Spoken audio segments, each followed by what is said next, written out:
That's enough of that. Time for something new. Holding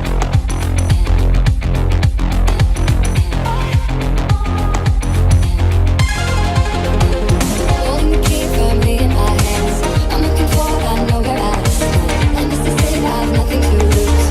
Now is the right time, I'm making my move. Oh, the high down. You can't bring me down.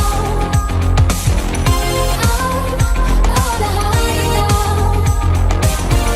You can't bring me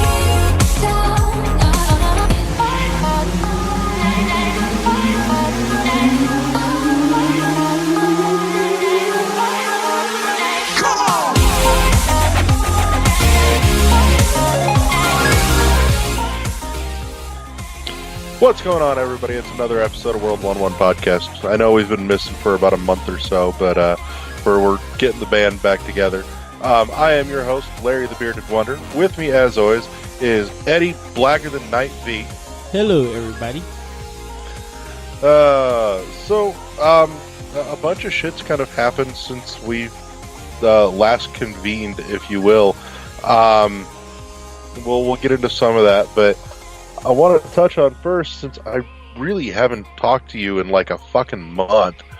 The fuck have you been playing? So I probably need to break it down system by system like I normally do. So I'm gonna start with PlayStation 4. I beat God of War. Got like actually just 2 more things I need to do to get a full platinum. Beat Batman the Telltale Adventure. For that, one of my friends been playing Final Fantasy X, so I might end up returning to that. But I'm thinking of trying to go back to Yakuza 0 so I could beat that game. For Xbox One, been playing Naruto Shippuden, just like beat 'em up fighting game. Been working on that. Picked up State of Decay 2. Oh, also picked up Detroit Become Human, but haven't started it just yet. I wanted to know about that. I didn't even try the demo. I got State of Decay 2 and started working on that. So, I had been playing a lot of Xbox, trying to finish stuff on that system before I return to Detroit. Cause of like, if I stop playing games, from time to time, I'll lose where I'm at and just be like, dang it, now I need to start all over because I don't know where I'm at.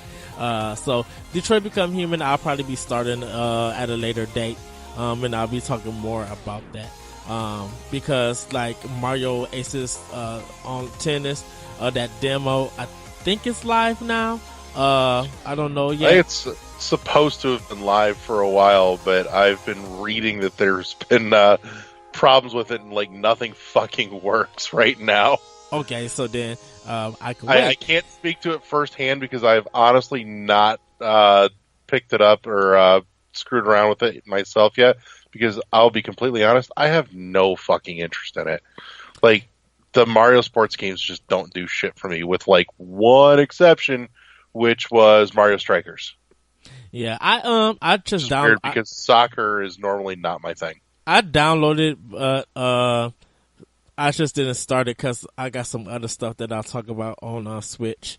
Been playing Gears of War 3, Halo 5, tried out some Fortnite here and there. Been playing Ikaruga on Xbox One and on Switch. I'll talk about the Switch version after. Catching up on that. And then trying to get one of my games, cause Mad Max is a game that I'm playing next month for PlayStation 4, for a project. Pretty much that's all I've been playing for Xbox. State of Decay 2 is good. And it's weird that it's good when you're playing solo, but it still needs some patches when you're playing online cooperating. Because if everybody know what they're doing and working together, you pretty much can achieve a lot of goals and stuff. When you're literally playing it by yourself, you gotta be very strategic about things. But it's a fun game. I am enjoying it. Hopefully they release some more patches and stuff for it on that. For Switch, picked up a lot of games and been playing a lot of them. So I picked up Wizards of Legend. It's like a rogue a dungeon crawler. Well, not dungeon crawler, but like a rogue action RPG where you use different magics. You do have a melee attack, but you just mix your magics around and stuff, and you figure out which one works best for you, and you try to go through many dungeons before you get to a boss, so that you could get a lot of coins and stuff. And that's been like really fun and really enjoyable to play. Picked up Ice Cream Surfers. It's a 2D shmup where a horizontal one where you just kind of ride on a surfboard and you're shooting like little versions of ice cream at enemies and different food and stuff. It's very. It sounds terrible. It sounds like cell phone hot garbage. It might sound like that, but it's really cool. It's very arcadey and very Japanese. It's so weird, but it's fun, and I love that. And plus it was only $8. So I was just like, oh shoot, heck yeah, let me get this game. I thought it was a cuckoo crazy, but I played it and I'm having fun with it. I truly enjoyed it. Picked up the Frame Collection. Really good game. I'm really enjoying it. I actually, on part 2, I finished one, like in 2 sittings, within a day, and just like really enjoyed it. I mean, that game is so fun. It really makes you think, and the trial and error is not too much. It's not that much. It is $10, but if I could get this enjoyment and some more replay value out of it, then I'm fine with it. I think it's a great game. So, if you want to get it, I say wait for a sale. Because, like I said, it is $10, being it brand new, but I'm like, if it goes on sale, like for $6 or $7 or even $8, I recommend picking it up, for it. And that's if you really love puzzles and just love thinking. Cause I think too, they added more stuff so you could do more things and it makes you think about it. So, I did enjoy that. Played Ikaruga on Switch, and this one, this version plays just like the arcade, kind of a different title screen. If you look at it, this is more detailed, for it. You can actually do free play at the beginning of the game in the option menu. That's a nice change. Yeah, so, and they have some test limits and other things like that, but yeah, you can play the full game now, with free continues, because that's the only way I could get through Ikaruga, because by the time you get to like the 4th level and it feels like you're in one place and you gotta dodge all of those all of that crazy bullets and stuff, it just gets out of insane. So but that's pretty much what I've been playing.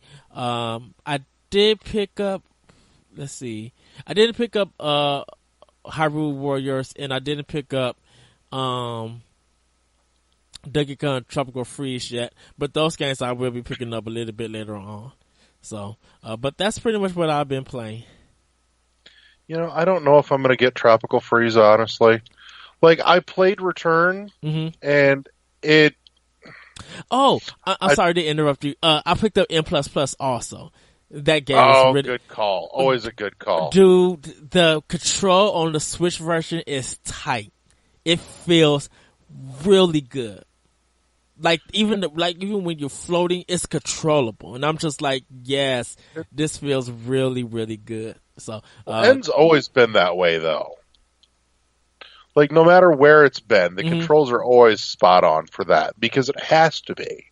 Well, I think like when I tried it, I'm like, okay, this works well with the directional pad, but it also works well with the analog. And I think when I tried it out, like on other systems and stuff, I was just like, yeah, it's fine, but it just doesn't feel right playing it on this controller.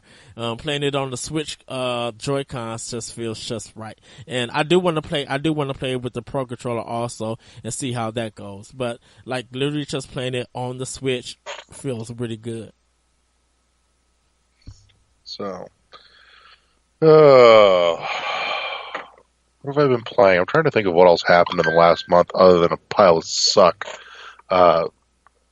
So, first and foremost, it was shortly after we kind of put things on hiatus. Took a trip out to Chicago with the wife and met up with a buddy of mine, and we went over to an all-day arcade called Galloping Ghosts. Yes. And I know that's kind of sort of your neck of the woods. Have you been? Yeah, I've been to Galloping Ghosts before. It's like an hour from me. Yeah. Okay. When it was $15 instead of $20. Yeah, it's even still for $20 for what you're getting. It's a phenomenal fucking way to spend a day. Yeah, sure. And and once you get a ticket, you get to go there in and out. It's all day if you buy it. Yeah, it really is all fucking day. But in any case, so went and hit up Galloping Ghosts, and I got to play a ton of stuff. But there were some definite highlights. I got to play the Ikaruga arcade machine, which was fantastic. Yeah. That being said, the second best way to play Ikaruga now is on the Switch because it, comes with the vertical orientation. You just turn your system sideways, which is fucking awesome. Did you beat it at the arcade version? I know I did when I went there.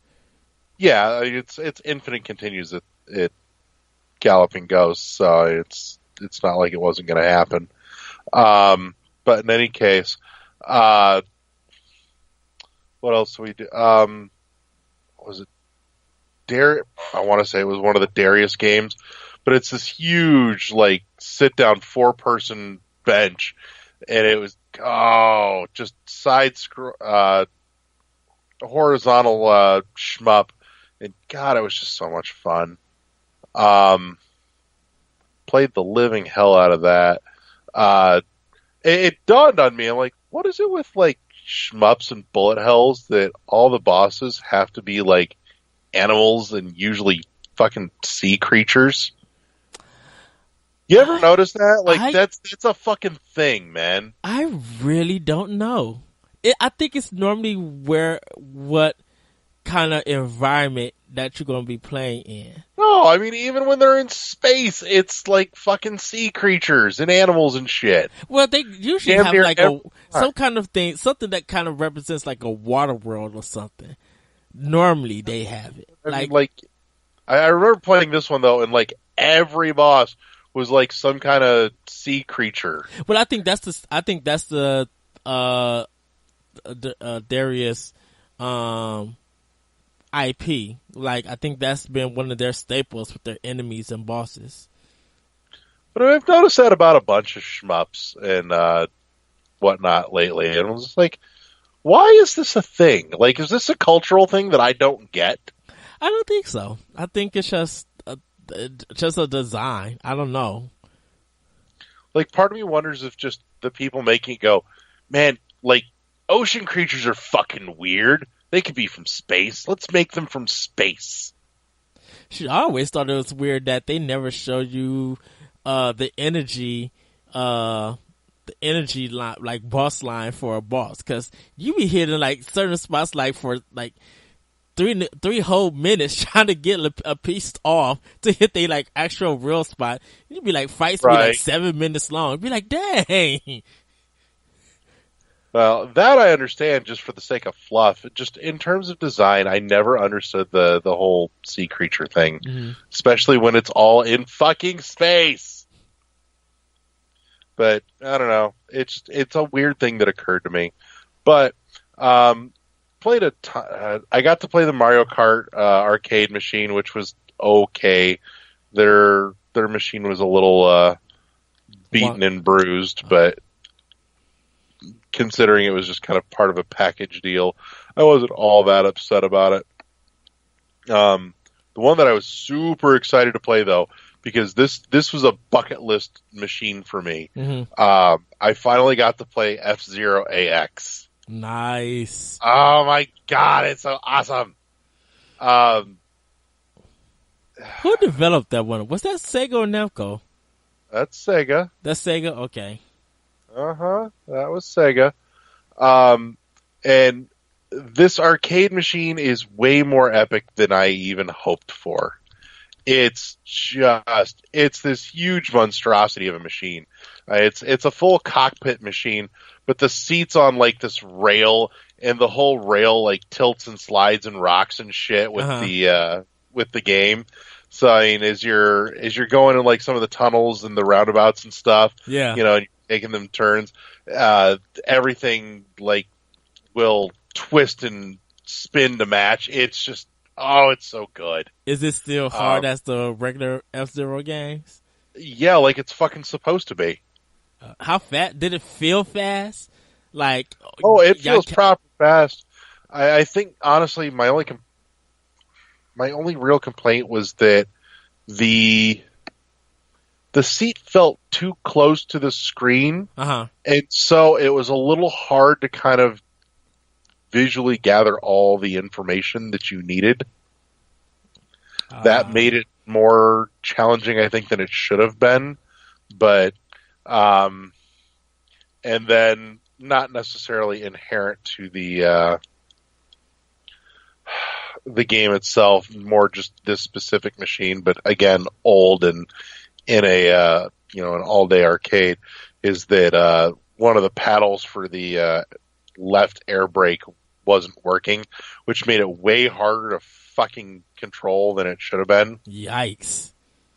So, I mean, anybody that's played F-Zero knows your air brakes are fucking important. That is true. That really is true. So, imagine playing with only half your air brake. Like, you can only air brake to one side. Oh, that sucks. Going in the wrong direction or instant suck. That sucks. All the same, I had fun getting to play it because it's one of those things that I never thought I would actually find one, and I got to play one, and it was awesome. I had to get minor complaint just because I am me and I don't read Japanese is that it was all in Japanese, and that made it a little bit difficult, but I was able to muddle my way through at least enough to get a few games in and go, this was fantastic. So it must have never came to America then, I'm assuming. I thought it did. I'm just suspecting that it was easier for them to get a hold of an import rather than get any arcades that still had them in the States to come off of them. Okay. Because a lot of the stuff at Galloping Ghost, if like almost all of the newer arcade stuff is all Japanese. So, which couple other weird ones I got to play there, and honestly, again, because they're all in Japanese, I'm not entirely sure what the hell was going on. Just I knew what I was playing and that I was experiencing it. Mm-hmm. They had an arcade version of Left 4 Dead. Oh, I played that one. Dude, that shit's fucking weird and it's awful. It is? Yeah. Like, it's...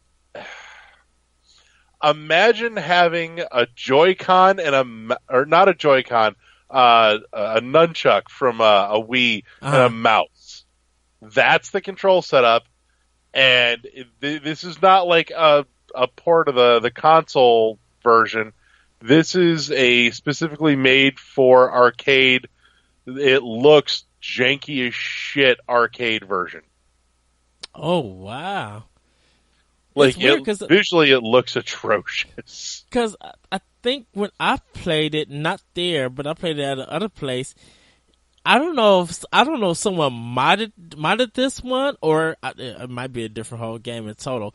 But they used it was like an on rail shooter, but it said like Left 4 Dead. So I don't know if it was a whole different version, but that's weird. Yeah, it was fucking bizarre, man, and it wasn't good. Like I played it for 5 minutes. I'm like, this is awful. No. But the other one that I thought was really fucking neat, not that I knew what the hell was going on at all, but I still thought it was neat and played it, was Metal Gear Solid Arcade.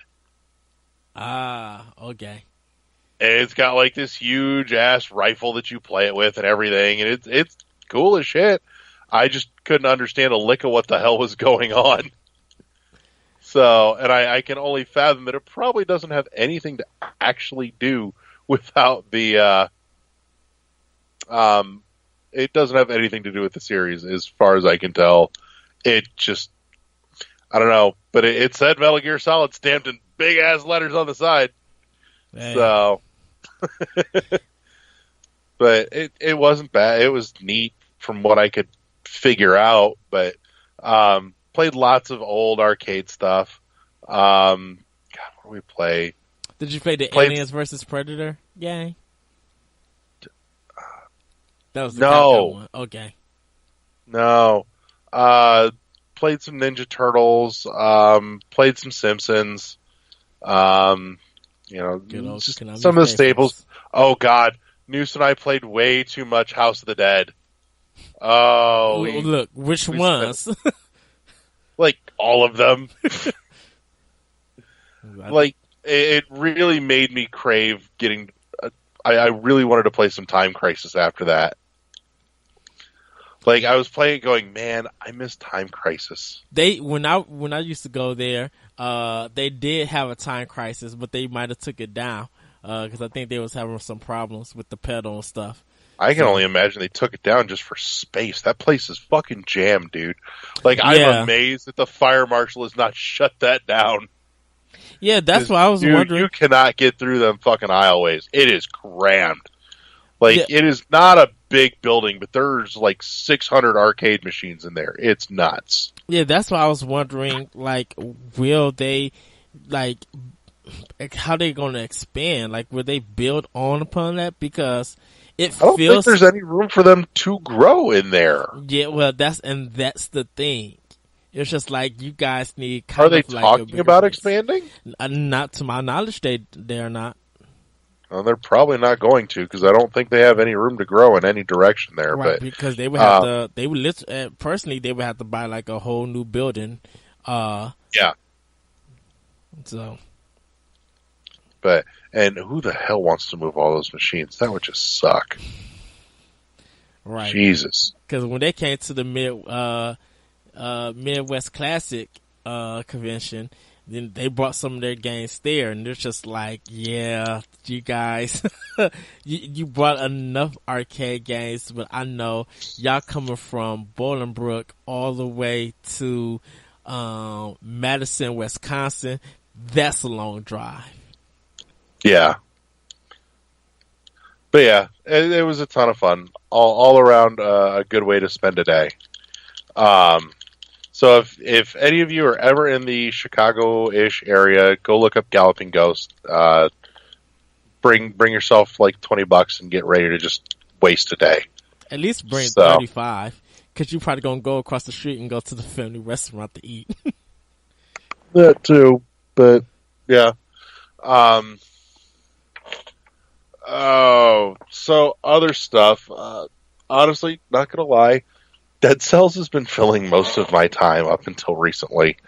I've kind of been, stuff's been going on, and I haven't really been up to par lately. But Dead Cells has kind of been my little go-to for stress relief. But in any case, I have finally started picking some other stuff back up again, sporadically. Been playing. What did I play? I started playing Hue, which I like Hue, and yet for some reason I don't think I will ever finish it. I know that sounds bizarre, but I don't know.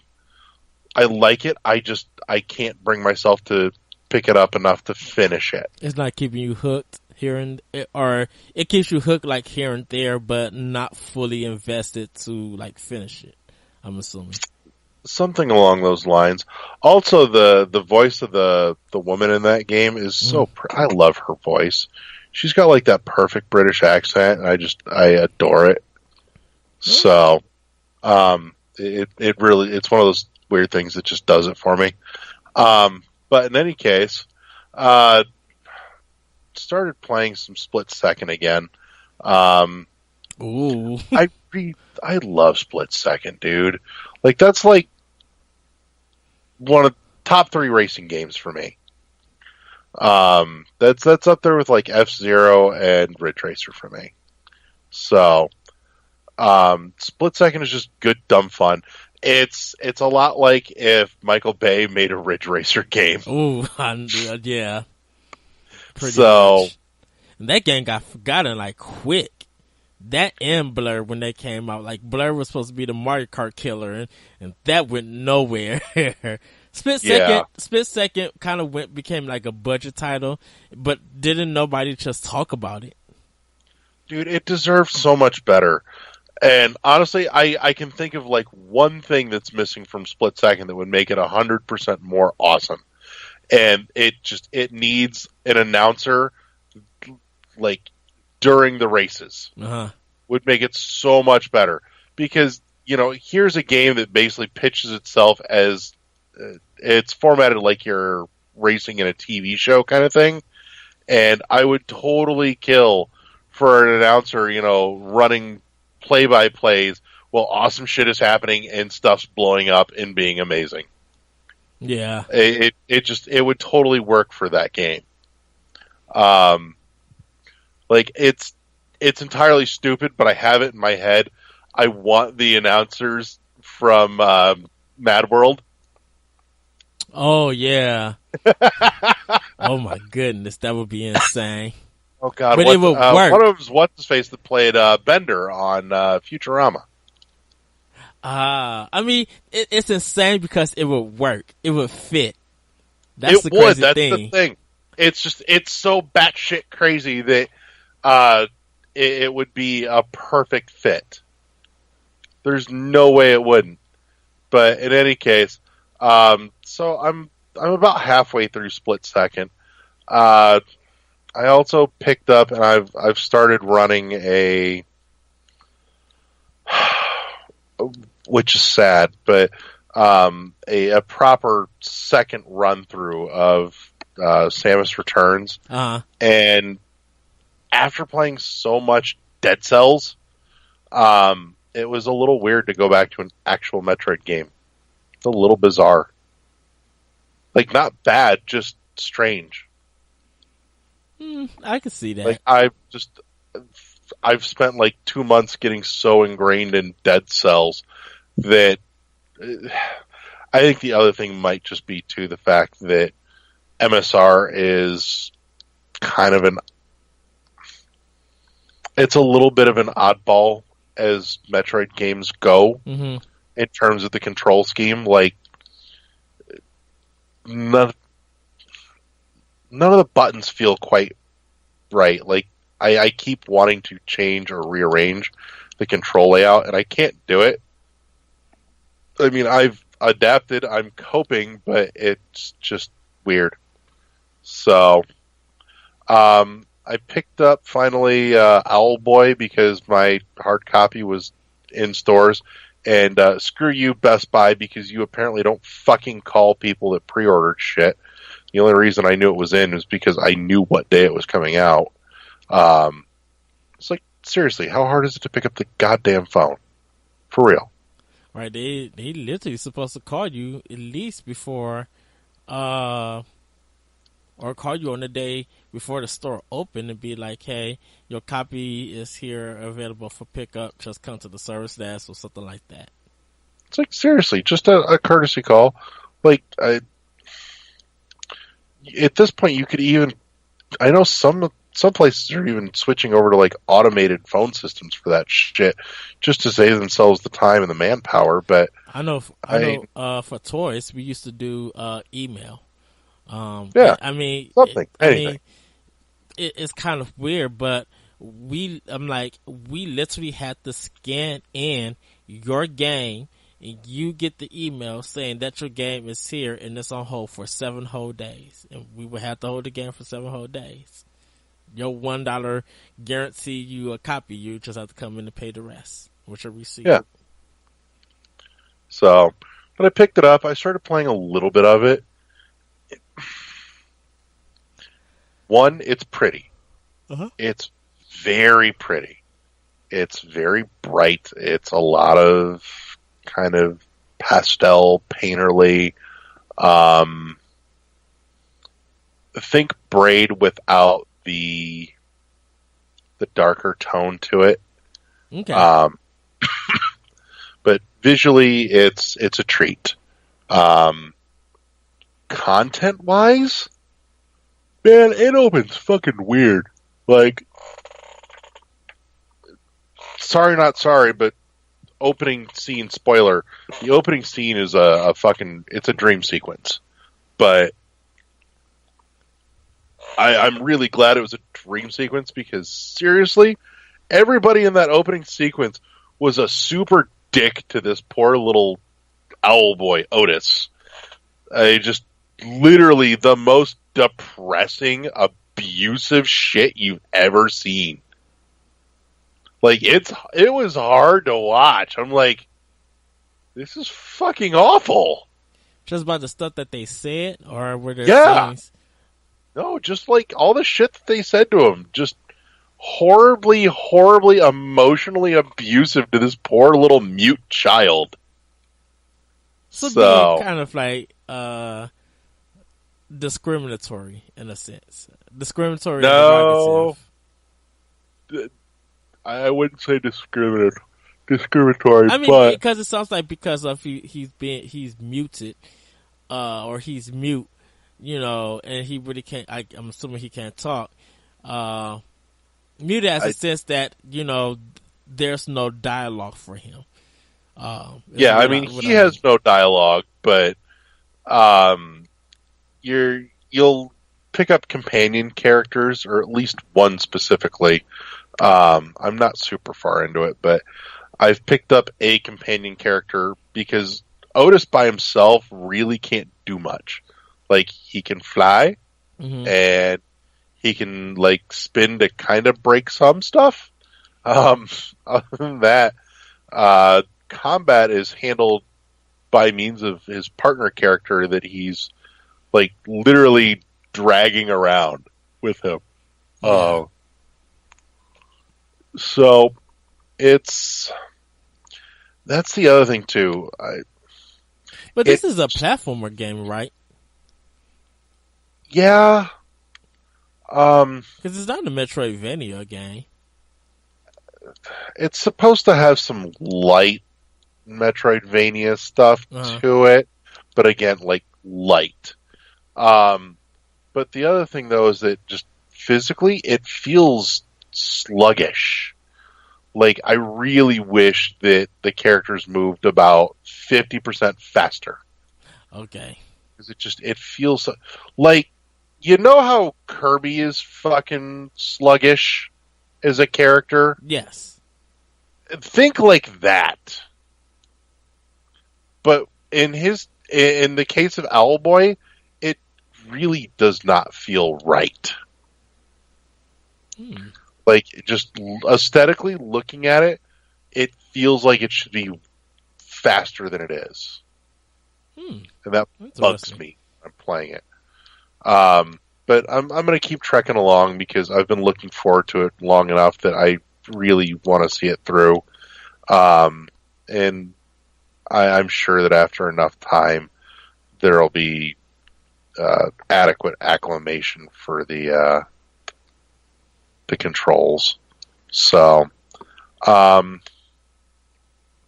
also finally been sinking a little more into Seasons After Fall. I picked it up on the cheap on my Xbox, and it's... I want to say nice things about it. I do. But, man, this is like... Well, explain this is it like first. This is like basic bitch platformer. No, wait, explain it first, and then explain the problems. It's not that it's a problem per se, but Seasons After Fall, the premise is that you play this little seed that's fused with a fox, and you have to go retrieve the fragments of the different seasons from the Guardians of the Seasons. And as you do, you begin to get the power or the ability to manipulate and change the seasons at will. So spring, summer, fall, and winter. Mm-hmm. And each season, depending on what you have active as your current season, will affect the environment around you differently, which will affect your ability to maneuver around and platform along. So, like, when it's spring, there are like water geysers, but if you flip it to winter, the geysers will freeze in place and become platforms that you can use to climb up shit. Mm-hmm. A bunch of little things like that. Like mushrooms only sprout in the fall to use as platforms, and there's all sorts of stuff. And it's pretty, it's neat. It's got a super like French vibe to it, which I think, and I don't hold me to it, but I believe the developers are in fact French. But in any case, it's really pretty. It's like super artsy, and that by itself is not a bad thing by any means, but just in terms of mechanically, it is a super basic game. I want to love it more, and I just can't. There's nothing that is actually challenging. It's really just a matter of keep switching seasons until you get the right one that does what you need. Like, there's no punishment, there's no failure. It's just so simplistic. Like, I know Kirby gets a bad rap as being like a super kiddie, easy platformer. Yeah. With no challenge. This is even less challenge. It's super simplistic. I mean, if you want something that you can just zombie out to and not have to think about, that's great. You know, it's good for that. The story's not the worst thing I've ever seen. It's not super compelling, but it's I don't know. It's not much to speak of, but what's there is not bad by any means. I think maybe inoffensive is probably the best term for this game. That's like the nicest thing I can say about it is it's fairly inoffensive. And I mean that in the nicest way possible. I can't say anything superb about it, and I wish I could, because it had such a promising idea. So, and it's got the germ of the germ of what could have been greatness in it. It just didn't do anything to push itself. So, sad face. But I don't know. I mean, if you can find it for like $5-6, I could justify it, I suppose. You know, it's not. I can think of worse ways to spend $5. Granted, I spent more on it than that, and I should be a little more upset about it than I am. But even still, there's enough there that's somehow compelling me to finish it, which tragically is more than I can say for Hugh, and that still bugs me about Hugh. Like, I like Hugh. I should be compelled enough to finish it, and I'm just not. So, whereas this game actually makes me want to finish it. I feel like something's wrong. I think this is what it's like to be you, Ed. Oh, you have this thing for fucking awful games. Like, which ones? I'm so gonna drag up the order right now. Right, I played the Order 1886 because I thought, you know what, let me see why people didn't like this game and why people was upset. You know, I picked the Order up for research. And yeah, I'm not convinced that it was for research. I think did. Ed. I mean, it was, dude, it was a buy one get two free at GameStop. So why not? I mean, it was only like $5. I'm forever going to make fun of you for that, though. Well, you have to know this. It's because I love you. I know. So, but in any case, oh God, what else? I said I wasn't going to get it, and then I did, and it's hooking me more than it should. But I've been playing Lightfall on my Switch as well. You guys are wrong, by the way. Lightfall does not feel like Sonic. Screw you all. A closer approximation would be Lightfall feels a little more like Explosion Man. I think it feels like Sonic as in when you're just like running. Or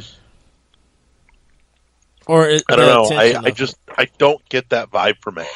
If anything, like I said, to me it feels more like Explosion Man than Sonic, even in the running. Which again, not really the focus here, but the story's not bad. I like the narrator Owl character. He's vaguely dickish, but not overly so, just enough to be entertaining. Not like the assholes at the beginning of Owl Boy. But I'm hoping that there's another. I'm several hours into it at this point, and I'm really hoping to get another one or two new mechanics, and that it didn't just blow its load on in terms of game mechanics right in the outset. What's there is good. I really want there to be like one or two more things for me to discover as I go along. But visually, it's very stark, but it works. I dig the look.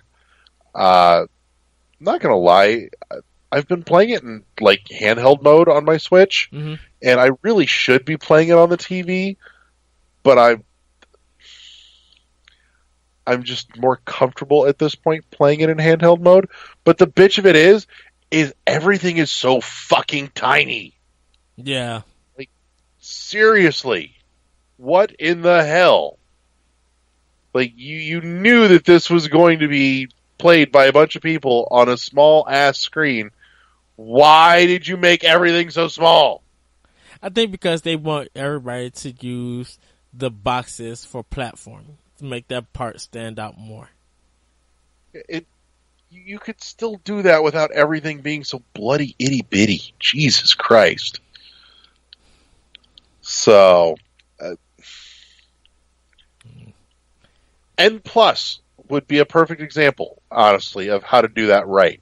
Like, I remember playing N Plus on my original DS, and it totally conveyed the sense that your little ninja is way, way small compared to, like, the whole stage. Yes. But everything was easily readable. And I'm not getting as much clarity from that out of Lightfall.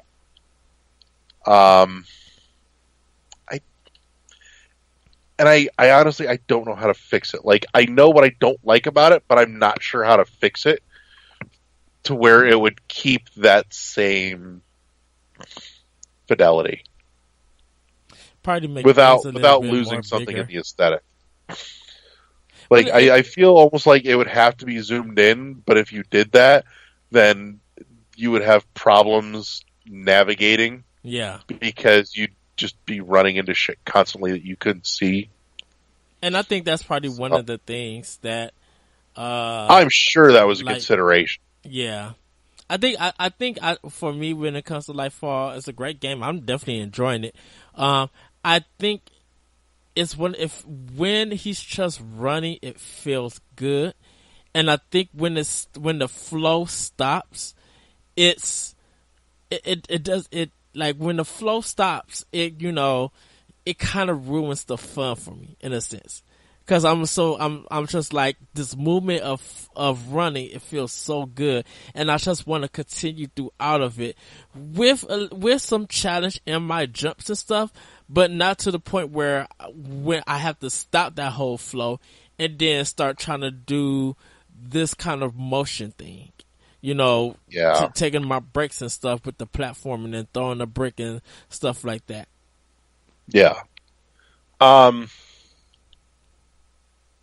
But yeah, that's Lightfall. I'm trying to think of. I've been playing a little bit of Flint Hook off and on, and I love Flint Hook. Yes, but man, Flint Hook got really hard to go back to after I started playing Dead Cells. Like I think Dead Cells ruined a few things for me. Well, this is good. It really is, and oh my god. And we'll get to the news on Dead Cells here in a minute, but the other thing is that obviously I've been playing a fuck ton of Dead Cells, and they just put out what I can only fathom will be like the second to last update before the final release. Mm-hmm. And man, did they rearranged a ton of stuff.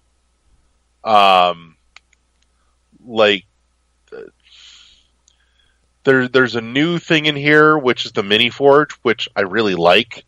It lets you like recast your weapons for like different features. It's random rolls, but if there's something on your weapon that you're not digging in terms of like a bonus, you can totally re-roll for a different type of bonus, and hopefully you get something better. I like the ability to do that. It costs gold, but they did a big overhaul on a couple of the biomes as well too. Like I had gotten very acclimated to the biomes as they were, and suddenly several of them are very, very different now in terms of just their general layout. Because even though it's randomized every time, there's a certain general feel to each of them. Like there are things that you know to expect roughly about here or here or here along the way. Yeah, and they retooled a bunch of that in several of the biomes, and that took me a little getting used to. But the other like really big overhaul here was the collector. So after the boss fights, you get to go to you get to visit with the collector, mm-hmm. who any cells that you're carrying previously you could pump into weapons, specific weapons, so that anytime that you found them, they would have plus modifiers on them. Yeah. Whereas now the collector won't let you pump cells into individual weapons. It now changes by pumping cells to increase your percentage chance of finding that weapon with plus modifiers instead. Oh, so, wow. Yeah, it's a little different. I think I like it better. It's going to take me some time to really build that up, but I do think it's a better way to do it. I do wish that, or I hope at least, when the final version hits, I would love for there to be a way to pare down what may or may not possibly show up. Like, I know it's all about the random, but I would love to just say, I want to do a run with just these weapons. That's it. And just go from there. So that I can have my perfect layout and run it like that. Like, turn off the ability to, get any sort of achievements for that run or anything. I just want to play with these things. Let me have them. I I would really appreciate that. But I'm sure it's not coming. So, but oh well. In any case, that's I think that's about all I've been playing. Yeah, that's about all I've been playing. So, I think here's a good spot to take a break for a minute, and then we'll hit some news, because, fuck, there's been a bunch of it. Yeah. So, we'll be right back. Break! And we're back. We're going to talk all the news and happenings that have been going on in the last month or so, because holy shit, there's been a ton of it. So, and there's more to talk about, because Jesus Christ, we're just a handful of days away from E3 at this point. Yep. Oh God. Oof. So the biggest thing that just happened was the official unveil of Pokemon Let's Go Eevee and Let's Go Pikachu. And holy hell, talk about splitting a fan base. I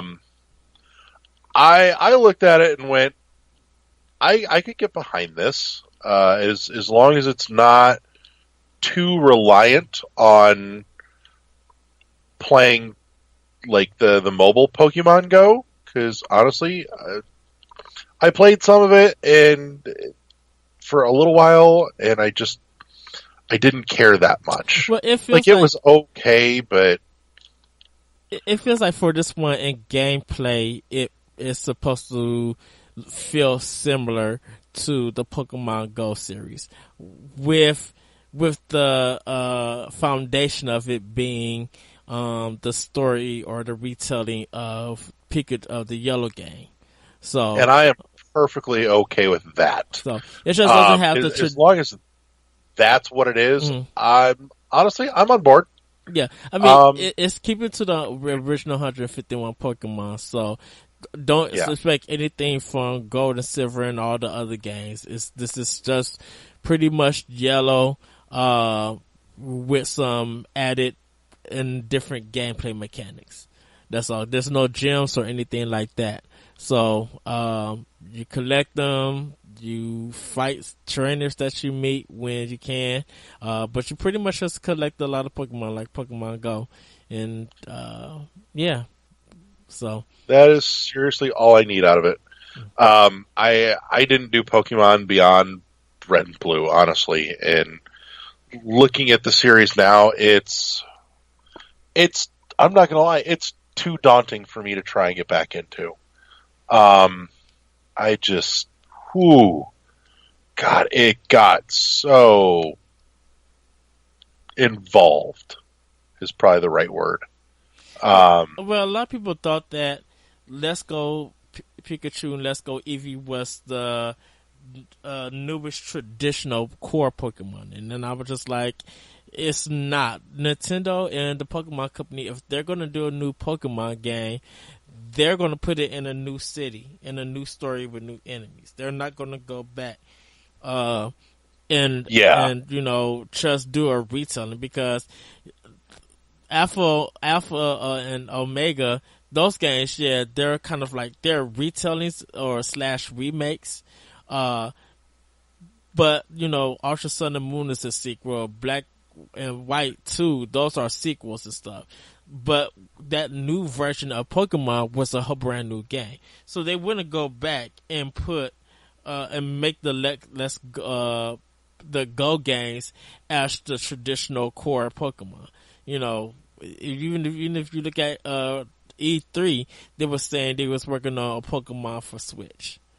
Yeah. So, and at this point, we're getting technically at least 4, if not 5 installments on Switch between Pokemon Quest, Go Pikachu, Go Eevee, and then the new core one that's supposed to be coming 2019, assuming that the core one isn't a split title, which I'm sure it will be. Yeah. So, which would make it 5 total in SKUs of Pokemon coming to Switch, which is a fucking lot in the span of like a year.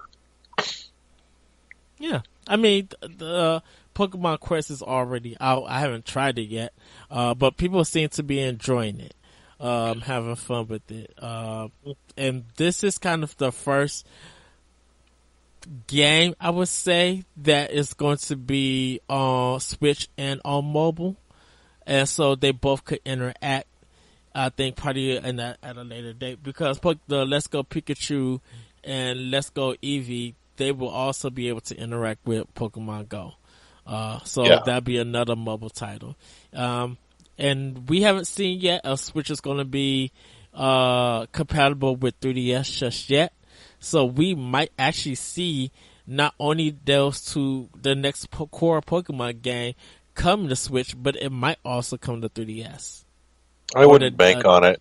Those I believe I handhelds. saw somewhere they said that they're officially done doing core Pokemon on 3DS. That it's Switch from here on out. Well, until Nintendo puts out their new handheld system. Right. Which that's going to be real interesting to see if and when that happens. Well, they got patents and stuff out. They got ideas, so they creating something for. Well, and the next they're couple of always years. creating something. I mean, if you think about it, the development cycle for a console is years. So I'd be shocked if they weren't working on something. Very true. I've heard stories that basically, as soon as a company puts a console out, they're already working in the background on the next one. Well, now a lot of companies are probably going the Nintendo route. Like they'll bring their system out, and then they'll start thinking about how they can improve it. I think they'll probably wait a year after the system come out because they got to work on patches and updates and stuff like that.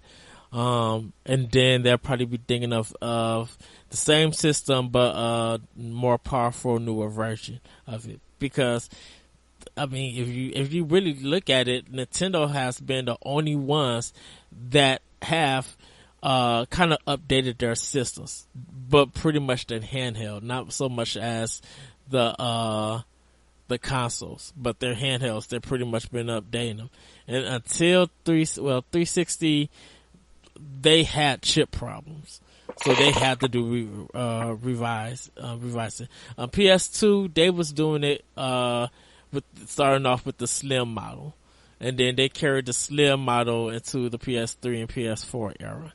So Actually, technically, PS2 was doing it before the Slim. Even there were other variations on the PS2 even before the Slim. but I think that the slim is The Slim was the first major noticeable change. right, and it was just a thinner PS2, but it wasn't like the chips were upgraded or anything. Yeah, Where like the Slim also had the modem built in. right, like if you look at the Game Boy, of course that was fat, but then they introduced the Game Boy Color, and then when they got to the DS, Don't forget, we had Game Boy Pocket in between there too. yeah, we did too, yeah. And then Game Boy Advance had its variations, and then DS had it, had its upgrades and stuff. So I mean, Nintendo has just been doing it before everybody else. So, with this Pokemon, this new core Pokemon, I think it's going to be just on Switch until Nintendo releases their next handheld. And then they'll do something, I think, for both systems. I think there'll be a traditional game for both systems where they can interact. I don't know. My gut says that we will get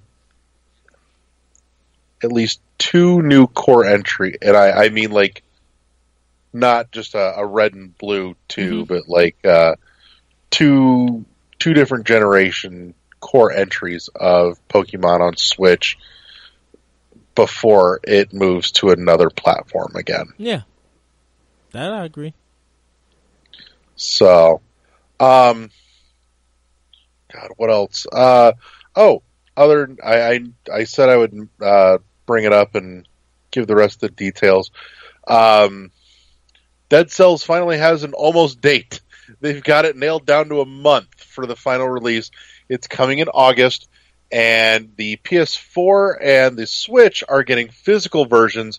And I've been seeing, and I haven't nailed it down officially yet, but the word on the street is even the hard copies, final version releasing at a whopping $20. So super cheap for a whole lot of fun. Yeah, I think they're taking pre-orders now. You only can pre-order it, I think, at Best Buy. I haven't checked Amazon yet, but at the time when they released the picture, they was just like pre-order at Best Buy now. Yeah, so totally worth picking up. And it's not far out. Whereas Hollow Knight still hasn't had any news. Fuckers.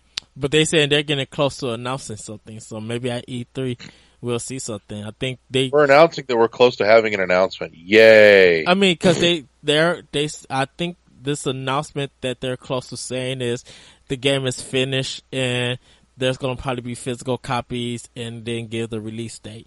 And they're probably, I feel like, you know, if you want the game, you don't care about the physical. If you pre-order it now, 10% off for pre-orders for the digital version. But you know, if you want the game physical copy, you can pre-order it at a certain date. And they'll probably do something like that. Like they'll probably show off and probably put in like new environments and stuff. So who knows? But they're saying that they're getting ready and getting close to announce something for Hollow Knight. When it is, it has to be at E3. That's my biggest guess. I'm gonna be really shocked if by E3 they don't have their shit together and have a date. Exactly. Same here. Because man, the last time they said that they were going to have news and really had nothing, it was a shit show on their Twitter. Like, I'm not usually one to get into the Twitter nonsense, but I went scrolling through it, and Jesus Christ, nobody took that well. And that's putting it mildly. I mean, I think stuff like that, when people get disappointed, that, you know, they feel let down, but that's probably, you know, that's more to the team. They're just like, okay, we need to make it up to the people. I'm like, if you guys feel disappointed, we're disappointed. I think the team be disappointed too that they got to release news like that, because stuff could always be on right track. But when you don't know how development goes, there's something that could affect all your plans. And that's a big disappointment to them, because they got to relate that news to the people who are looking forward to this title. Now for me, I'm like, I'm riding with them still, because even if they delay it more to polish the game and fix bugs, I'm still want the game. I'm still looking forward to play the game. I am too, and I'm really hoping that sitting down with it on my Switch, I will be able to push further into it than I have been able to on PC.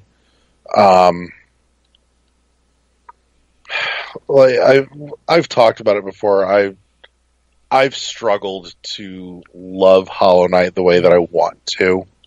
That makes me sad, but I'm hoping that just a change of environment will rectify some of that issue for me. Well, so I think because Hyper Light Drifter news came out at the time of this recording, you know, this game had got canceled for Wii U, but now it's coming to Switch. They showed off there's a new weapon, they got a new area, they're adding co-op to this game. Like, they put some new stuff, so they're making this version the definitive version. So that's kind of cool that, you know, that they announced the game. That the game has some delays because they wanted to put more content in. It's just not going to be the same version as the other ones. So I think that's cool. Yeah, and that I can appreciate. But from everything I've seen, what we're getting on console for Hollow Knight is basically just on par with the PC version. Well, I say give it time. We shall see. And so... Excuse me. So, since we're not far from E3, want to hear some thoughts, some predictions, some hopes of what we're going to see here in just a handful of days. Well, we have Bethesda. We got two kind of announcements from them. We got Fallout 76 and Oh yeah, there was Rage that 2. teaser that happened today too. Yeah, so we got those announcements so we can see more of that at E3. We still don't know their full conference just yet. But I'm getting concerned about Bethesda. Be like, okay, you guys gave us enough. Yeah, now shut up, because I don't want to have it where I got these two game announcements. We see some gameplay and other stuff, and then you bring like 4 other announcements, and then that's an E3 conference. It's just like, well, 1/3 of your conference is already out. Like, they need to just shut up and save it and save stuff. So, we pretty much know what Sony is doing, how their press conference is going to go. Everybody is hoping that it's not PSX style, that it's 2 hours of just talking and a little things shown here and there.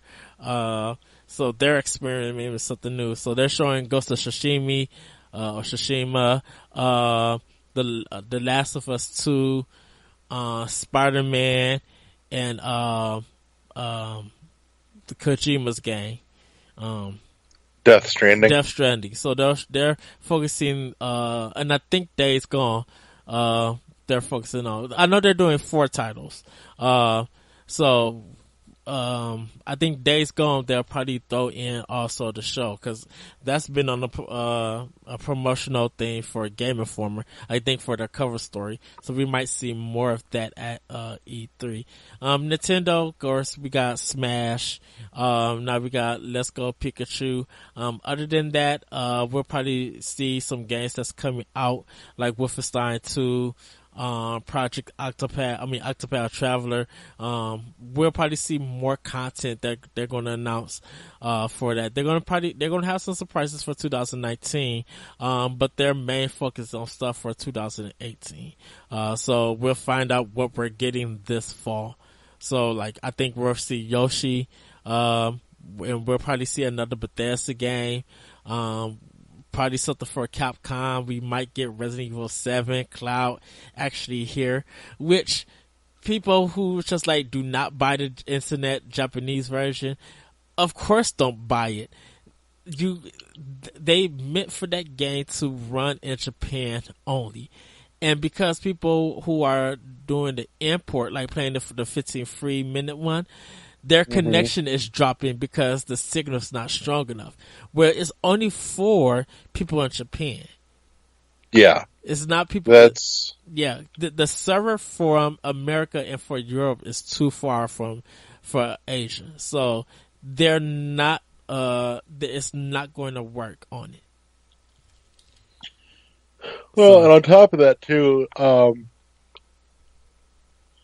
there's been some concerns, to say the least, with how they're handling things with RE7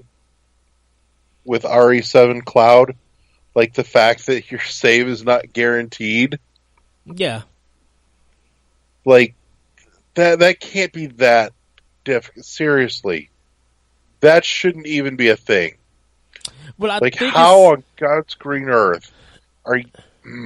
I think it's because that's for people who are out of Japan and not for people in Japan. I've been trying to look for people's story from Japan who actually own the game or who like decided to buy the game to try it out. Because the problem with this is that because you're not actually got the physical version of the game, you're only streaming it on the cloud. You only can play it for 180 days. There's only 3 months that you can play the game for. No, not 3 months. You only can play it for 6 months. And then after 6 months, that's it for this game. So I don't know if they're going to do a physical version of it could run on Switch. But they did say, like, in the cutscenes, it looks kind of good, but some of the graphical fidelity is kind of downgraded in a sense. But they still look good. And I think people, if Capcom brought it physically, or even brought it like a downgraded version to Switch, I think it would be too late for it. And I think everybody would just be like, "But just give us a new Resident Evil." You know, because by the time they bring out 7, won't nobody care.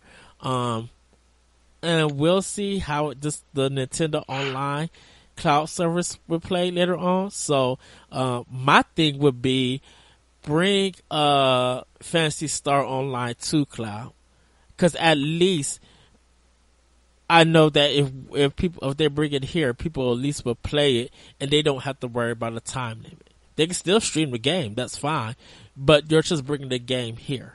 I think a lot of people will understand that. I just wanted to bring Phantasy Star Online 2, period.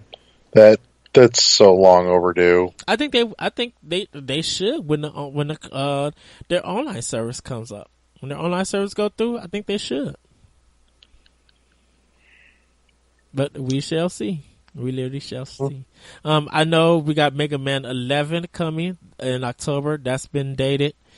Other than that, we're still just waiting for more announcements. There's probably been some leaks coming out. We know that Sega Team Sonic, or Team Sonic is coming. Yeah, Sonic. Yeah, Team Sonic Racing or whatever the hell it is. Yeah, we've seen pictures of it, but we haven't seen no gameplay due to Walmart leaking, and I think Walmart for next year is not going to get no ads for anything. I think what they should have did is wait till after E3 and then send all that information to these companies. Because, there's a lot of speculation and everything. And of E3, it's been leaked because of Walmart. That kind of rumors E3 for a lot of people. They just be like, well, you might as well just confirm stuff. So Walmart always leaks everything though, and it never affects them. So let's be real here. Yeah. Well, Square Enix will definitely probably have Kingdom Hearts 3 and Final Fantasy 7. Episode 1, I think will probably get dated, or I think they'll show something about that. You think we'll get a date on Kingdom Hearts 3 finally? Yeah, we'll get a date at E3, and I think that game will be out in October. I've been reading that some people have actually gotten hands on with it finally. So yeah, they had they had 2 private events, so a lot of a lot of journalists were able to go. I think they might have had it in Japan, I'm assuming. They actually got to go there and they got to try out the game. So people have been very happy at the results of it. So it's going to be something a lot of people want to be looking forward to then this year when the game comes out. I'm thinking October the game will be out. You know, I'm still worried that it's just been too long. People still have hope for it. If they're still waiting for Final Fantasy 7 and Shenmue 3, they'll wait for Kingdom Hearts 3. Yeah, but Shenmue 3 wasn't really promised until a couple of years ago, though. It's been 3 years. I watched that PlayStation. It was 2015, and I watched their E3 conference where they showed Final Fantasy 7 and Shenmue 3, and neither one of them has been out. Neither. They mostly been delayed and had trouble. So we literally shall see. We'll definitely see Shadow of the Tomb Raider. I think this time we'll actually see gameplay for the systems. Yeah, I think we'll actually see gameplay. I think with Square Enix also we'll see maybe 3 or 4 Switch games that they have planned for the system. So, not counting, Octopath Traveler or The World Ends With You. I think The World Ends With You would get dated. I think we'll see 4 new titles for it. There was one in, Japan's last Nintendo Direct, that got announced only for Japan, but not here. I think it's one of the Saga Frontier games. I'll have to go back and look at it. But that one might actually be a game coming to Switch here in America. Yeah. There was a game called Left Alive for PlayStation 4 that they showcased at a Tokyo Game Show last year. That might also come to America. The art style from pictures and stuff look like the old Metal Gear Solid games. Okay. So, in art form. So we might see something there. Of course, we'll see Call of Duty. We'll see Destiny 2. We'll probably see all their DLC plans that they got for PlayStation 4 owners. Other than that, that's all I could really think of. Cause like Yoshi 2018 and, Toad, his game and stuff. Morphe's Law, we'll probably get a date for that. We'll probably get a lot of indie stuff. I kind of see one for Microsoft. I think I want to see The Last Stand. It was that, sprite based Flashpoint looking game, the adventure game that came out, kind of looked like a mix of Snatcher, in a sense, and Blade Runner.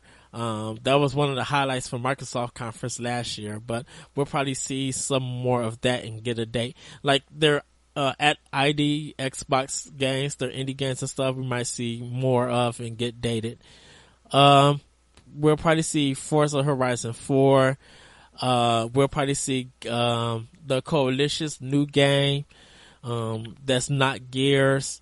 We'll probably see Halo Fireteam Raven, 343's arcade game that they partner up with. We might get a date on when it'll be at your Dave and Buster's. So Microsoft is going to be exciting to see. I personally think there's going to be a white Xbox One X come. And it's going to be 1 terabyte or 2 terabyte. And it's going to like take pre-orders right after the conference. But yeah, and Crackdown 3 is probably going to be the game that closes the show. Of course, Anthem will be there and we'll probably see like Star Wars. As for EA, get ready for sports. Anthem, maybe some Burnout or Need for Speed driving style game. They don't own, of course we'll see FIFA. They don't own the golf games anymore, the golf license. Someone else owns it now. PGA. PGA. Yeah. So, I don't know what they're going to show. We might see a story-based like Star Wars game from EA. I'm hoping for a Plant vs. Zombies collection for Switch, or a Plant vs. Zombies 3 for Switch. They're probably sure they're probably partner up with another indie developer to bring a new game. It's sad to say though, they kind of did Faye and A Ways Out kind of wrong. Like they put those games out and there hasn't been not one talk or marketing for those games. In fact, I think A Way Out went on sale, last week or something, or it might be on sale. But like Faye or Fee, that didn't get like no love, no kind of marketing. So they just threw it out there. Faye didn't get a real great reception either when it came out. So I mean, I'm wondering if they kind of looked at it when it's not gangbusters, so fuck it.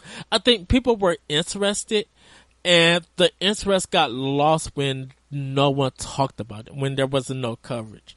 So, and that kind of even happened to Unravel too. It's just like they showed these indie games at E3, and then there was no follow up. Like EA didn't allow those indie developers to get in touch with journalists and get a cover story or get a spread, a preview or something. They didn't really get that much, so the interest of it just fell off, because you'd be like, oh, I remember this game. Wait, they didn't show this at E3. I forgot this game was coming. So they didn't keep the interest on EA's part. They didn't keep the interest up for it. So, of course, we got Digital Devolver. I don't know what they're going to show. I can't wait for that show. I'm literally going to just go to bed. Oh my god, that was like the best show of the year last year.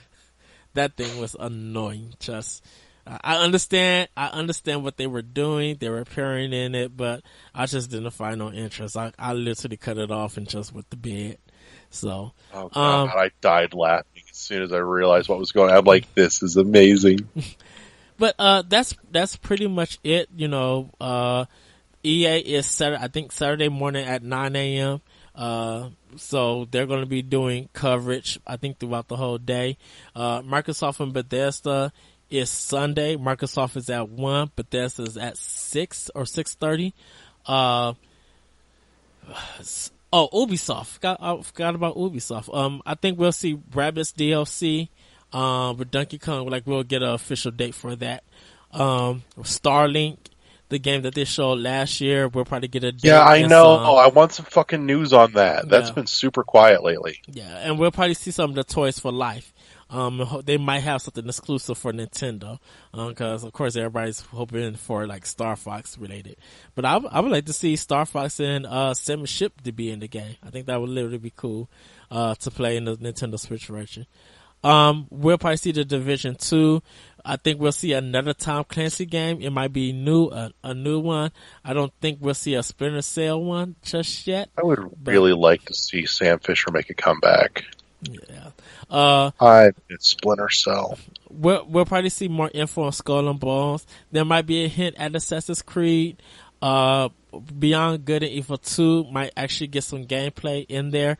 Of course, Just Dance is going to show up. Who the artist going to be to sing, I do not know yet. I don't know if they're going to improve on this or what, but we literally shall see. But I really wish they would stop bringing Just Dance to the fucking show. At least stop bringing it out at your press conference. Jesus. Right. So Ubisoft, Square Enix, and Sony is Monday, and then Nintendo is Tuesday. I think their conference is at 9:00. 9 or 7, or it might be at 8. I gotta take a look at it. They now are calling it the Nintendo Direct E3 2018. So it's gonna be 45 minutes. You'll be able to see that. And then for the next 3 days, they'll be doing Treehouse Live, where they'll probably also be announcing more games. So, yeah, 2DS and 3DS, I don't know anything about that, but I think they're going to have announcements for that, for the system for Treehouse Live. Last year they bought Samus Returns and, they showcased Sushi Striker, like, as their new game, which a lot of people are sold on. A lot of people played the demo on Switch, and I also played the demo on Switch. And yeah, I'm gonna have to double dip and get the Switch and 3DS version. Cause it really is good. But yeah, that's gonna be the E3 conference. Everything starts with EA on June 9th, and it's going all the way up to, the 10th, 11th, 12th. I think June 14th. It did, cause June 15th is the last day. And I don't know when they're doing the Smash or Splatoon 2 tournament, but you can check Nintendo's website for that. And if you're going to be at E3 and you want to play Smash, hopefully you've been able to register your time and make sure that you're on there on time, in line, ready to get your turn, to play whatever Smash that they're going to have. I think it's going to be the Wii U 3DS version combined with new characters and new modes. So, that's my predictions.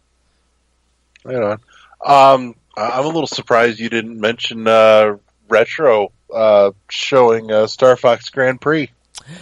Because I don't think Retro is doing that game. I think Retro... Really? Yes. Retro is not known for making racing games because we haven't actually seen them try that genre yet. If Retro was going to do a racing game, I think it would have been their new IP. Namco or Sega is more equipped to do it. And I know Nintendo and Namco has a great relationship with racing games, even with Sega. So one of them would do it, and I think Namco Bandai has done work on a Star Fox game because I think it came out for GameCube. So I think they will work with them in order to do a racing game like that. If Retro was doing it, which I highly doubt, but if it does, and there's an IP that they're working on, and they got another IP plan ready to show. Oh, and also Bayonetta 3 they might show. I think Retro got something up their sleeve that's going to be totally brand new that we didn't expect. Star Fox Guard, that being a racing game for Retro, just doesn't fit. Now, because I feel like they should make their own racing game to learn to make a Star Fox game. Because this is what's gonna make everybody mad. If they make the Star Fox game in a place like Wipeout, people are gonna be like, well, why you just didn't have to make F-Zero? And that's going to be the problem. I don't know, if it plays like Wipeout, I don't want them to make F-Zero. I mean, but people would think about that, because a lot of people who think of F-Zero, they think of Wipeout that comes to mind. I think if they was going to do Star Fox Guard, I still say get the people who make the remix, the one indie game, Fast Racing Neo. Oh yeah, Fast RMX. Yeah, I would get them to make that Star Fox Guard, because they have experience of making a great racing game and pretty much a great racing series, and I would trust them to do it, and probably help have people from Retro work with them and learn from them, so when they want to make another game, bam, they can. Because someone else is making Metroid Prime 4. And I think that's in-house with Nintendo. Well, the word on the street is that went over to Namco Bandai, remember? Yeah. Now, that being said, though, I don't know if I'd want... If Star Fox Grand Prix is actually shaping up to be what it's being reported to be, I don't know if I'd want the Fast RMX people doing it, though, because they're talking about aiming for something more in the vein of like Diddy Kong Racing. That's a very different ball game. Yes. Well, so I don't know. I mean, I could see Retro doing that.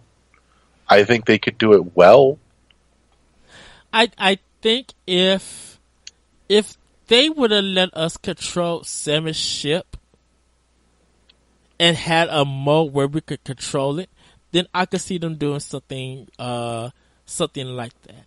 But if Retro is doing that Star Fox game, Nintendo puts a lot of faith in them, and Nintendo has probably got some people from Namco, probably got some people from Sega. They got somebody to work with Retro to get things down and right. Because Retro, their stuff is tight, and they make great quality, put great quality in their games. Oh yeah, I mean Retro's never missed the mark. Right. Now, whether you like the Metroid 2 or Metroid 3, or even just the Metroid series, and whatever you think of Donkey Kong, you gotta admit that quality is tight. It's good. Oh yeah. Like I said, they've never once missed the mark on anything they've done. So right. So I mean, we literally shall see what's going to be at E3. We got one more week, and then that Saturday it's on and popping. Like, I'm getting up early so I can watch EA. And then like my time for Xbox is going to be at like 3 p.m. I think your time is, you and Corey are like 4 p.m. because it's at 1 p.m. that they're showing it. And I think like once they get done, to me it feels like once they get done recording, it's time to watch the Bethesda one. So, do you think we'll finally find out what's going on with Ori? Yeah. I think we'll actually get some gameplay. And do we get a date? Without delays, I think they'll say fall 2018 or winter 2018 or holiday 2018. If we don't get no quarter, I think we'll get 2018. I'm going for winter 2018. So I'm thinking probably November or December for that game. What do you think Microsoft's going to put out as their big holiday exclusive? At this point in time, it's Crackdown 3. Think so? Yeah, that's their big holiday title. Because Anthem is not coming until next year. Pretty much a lot of people are looking more forward to Red Dead. The Call of Duty base, don't know yet, but like Crackdown 3, I think Microsoft is putting everything for that to lead the charge to sell systems.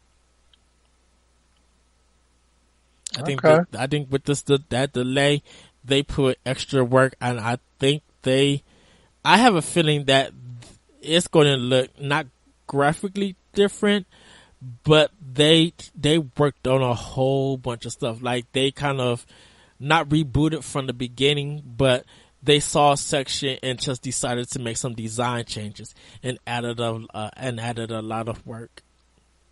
So I mean, because there's nothing else. I mean, they could do Forza Horizon 3, but I think they're going to put more faith in Crackdown 3 because Horizon 4 is just going to sell. That's going to sell over the holiday. But they're going to push Crackdown 3 the most and hype it up. Because with Sony, once Spider-Man comes out, there's nothing else to look out for the system because everything else don't come out till next year. And Red Dead 2, you can get that on either system. So, and Battlefield 5, you can get that on either system. So, to me personally, I think Nintendo's going to dominate this whole holiday season. Oh, I do too. I don't disagree, but I mean, that doesn't mean that just because you're going to get your ass kicked, you roll over about it. Well, yeah, that is true. But I think I think it means they should be fighting all the harder. Well, the thing with Nintendo is that we got tons of great games this month in May. We're getting some highlight games next month. We're getting Dark Souls in July with some great games. We're getting Dead Cells and some other games in August. We're getting something in September, but I just don't know what that is yet. We got Mega Man 11 kind of leading the pack. Well, let's be honest. It's going to be Smash in September. I would do Smash in November. A lot of people think Smash is going to be when the online service drops. Yeah, but I think what they'll do is, my thing is do it in November because you don't want the people to drop off Smash, and you kind of want your online structure to make sure that it's up to date and it's not crashing and stuff. So I would put Smash out in November because you got Pokemon in November. If you have Smash, Nintendo will have November to themselves because 2K and Activision is out of the way. There's no other company that's going to be in Nintendo's way. So why not drop all of that stuff in November and December? Because bam, that's holiday money people could get. That's great Black Friday sales people could get. Why not do that? I think it sounds like Nintendo cares. Not to mention, Smash will sell fucking gangbusters no matter when you put it out. Right, but if they're trying to get to 20 million, they're going to be like, let all the big AAA and for other first parties, let them get their games out and fight it there. Bam, Let's Go Pokemon, Pikachu and Eevee. You got Smash. You got some DLC content for Splatoon. You got Yoshi's new game. You got something for Kirby. You got some indie games that we showcased that's now out. We're giving you full content for 2 whole months that the other companies are fighting for to get. Because out of everything, it's going to be between without the controversy of Battlefield 5, it's going to be between Call of Duty and Red Dead. If Red Dead succeeds over Call of Duty, And I don't know about Fallout 76, so I don't have no more information. I'll learn that just with everybody else. Those two will be the leading third-party games for the other two systems, and they will have to battle it out. Now, will Call of Duty continue to sell? Probably will, because it's a good holidays game. How people will take it being as an only multiplayer game, who knows? And we'll see how their Battle Royale Blackout thing go. When it comes to Red Dead, are people going to finish Red Dead and want to go back? Is it going to have the praise that, Rockstar games are known to have? Because I'm like, if people finish that game by November or sometime in November, would there be a purpose of even going back to it? At least with Nintendo, they gave you some small games and some big games to fill that space. So money could just go anywhere, and all that money would go to Nintendo and those developers. Yeah. There's definitely You want to get Smash out in November, because once Black Friday and once Thanksgiving happen, why not have Smash ready to go for Thanksgiving? That you now can partner up with your friends and family and throw down. Because no one's going to be playing Red Dead Redemption by November, unless they're getting it for Christmas or Hanukkah. I don't know, man. My gut says Smash is September. Well, we'll For two big reasons. Mm-hmm. One is the obvious that they're going to put it out day and date with their online service, right. and the other being that Smash will have a tail on it no matter what. Yeah. So at that point, why wait? Start selling it now. That's an extra 2 months you can have that shit on the market selling. I still feel like I think they'll get a double bump because they'll get the day and date launch bump. Well, and then they're going to get the Black Friday bump. Well, I think November that they want to do it because they want to get new trailers out. If they got new characters, they want to do a good Nintendo Direct dedicated to it to like really break stuff down and present some fall stuff. Like I feel like September is too close because of E3 for them to release it. I just think that another Nintendo Direct going full out, getting some surprises out, and then bam, collector's edition or whatever, Amiibo be ready to go and stuff that you guys could buy and pre-order and get and stuff. Bam, this game's coming out in November. They going to treat Smash like it's a big event. No, it is a big event. I mean, it is a big event, but you know how Microsoft will Crackdown 3 is their leading game. Spider-Man for Sony is their leading game. Smash for Nintendo is their leading game. Like that's for Nintendo, Microsoft, and Sony for first party. Those are the three leading games. Don't get me wrong. Let's Go Pikachu and Let's Go Eevee is a leading game, but we shall see what they do with Smash, and if Smash is going to, Smash still keeps the hype, and makes people satisfied. I think it could do well in September if they decide to do that, but I would push it to November to give it that Nintendo Direct. I don't know. I really feel like we're gonna get just an enormous fucking blowout of Smash content. Mm-hmm. Yeah. We will. Here in a couple days, and they'll go, you know what? That's enough content. Yeah.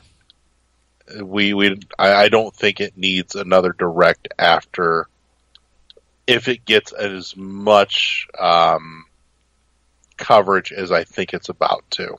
I think they'll do character trailers like they did like for Punch Out and for Bayonetta. I think like those little nuggets and stuff to be like, we got a new Smash trailer character to announce, and then they show something. And who knows? They could probably be working with Microsoft with some things.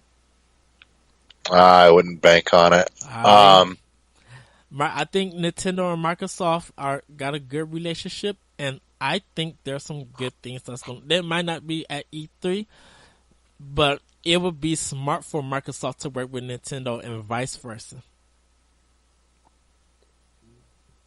So here's the other big one too. Do we finally get more news on Prime 4? Yeah, we'll see gameplay. We won't Think we get a date? We won't get a date. We'll get gameplay. All right. We'll get gameplay. Only reason being is because there are still this thing, because they said last year that it's still in development. This game is not ready to be dated just yet. Okay. So, well, I think that covers most everything. I think we've hit the important shit. Yeah, there is the PC gaming part, but I gotta watch the news on that. I mean, they just announced it, so that's Dude, why I didn't get. I watched the PC one last year, and it was hard to fucking stay awake. Yeah, not gonna lie, their presentation is rough. I think with PC is that they focus more on chips and everything instead of games. I know last year they wouldn't shut up about fucking Doritos.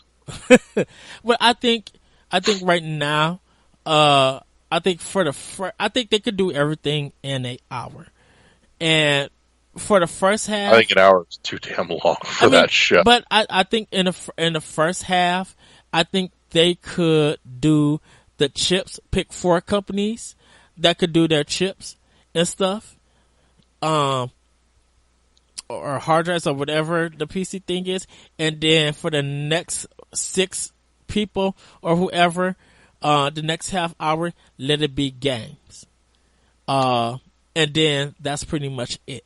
You know, they have to limit it down the conversation and how much stuff they're going to be introducing and everything, because to me it feels like the PC part, it's good if they could showcase games more there, because a lot of people are here for the game announcements, and the chip stuff could be separate, like on another day.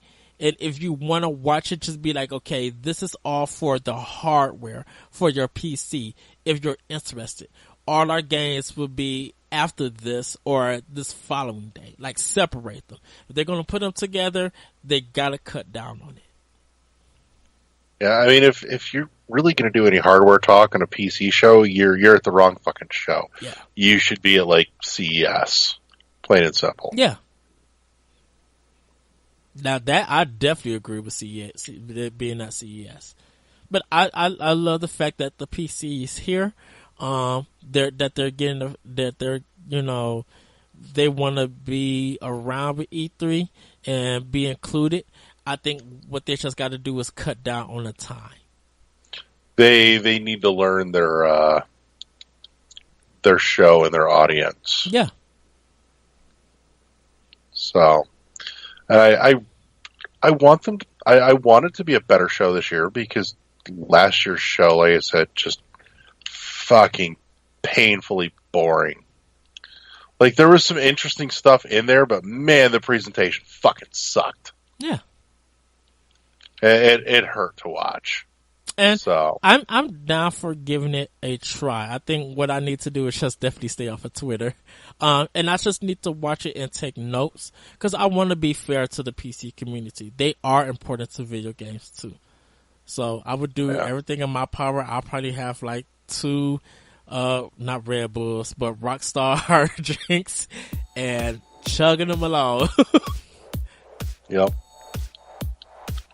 Yeah, that's it for me. Yeah, I think we're good. We've gabbed long enough for this shit show. So, let's wrap it then. As always, find us at our home on shoutengine.com, Google Play Music, iTunes. We appreciate the reviews and the ratings, and that helps with visibility. Also, if you're checking it out on YouTube on the Delightful NGR channel, make sure you subscribe and ring the bell if we did well. Which means nobody will ever ring the bell because we are just the most sensational shit show ever. But anyways, yeah, that's it. We're good. All right, everybody. We'll see you next time on World 11 Podcast. Bye. Peace.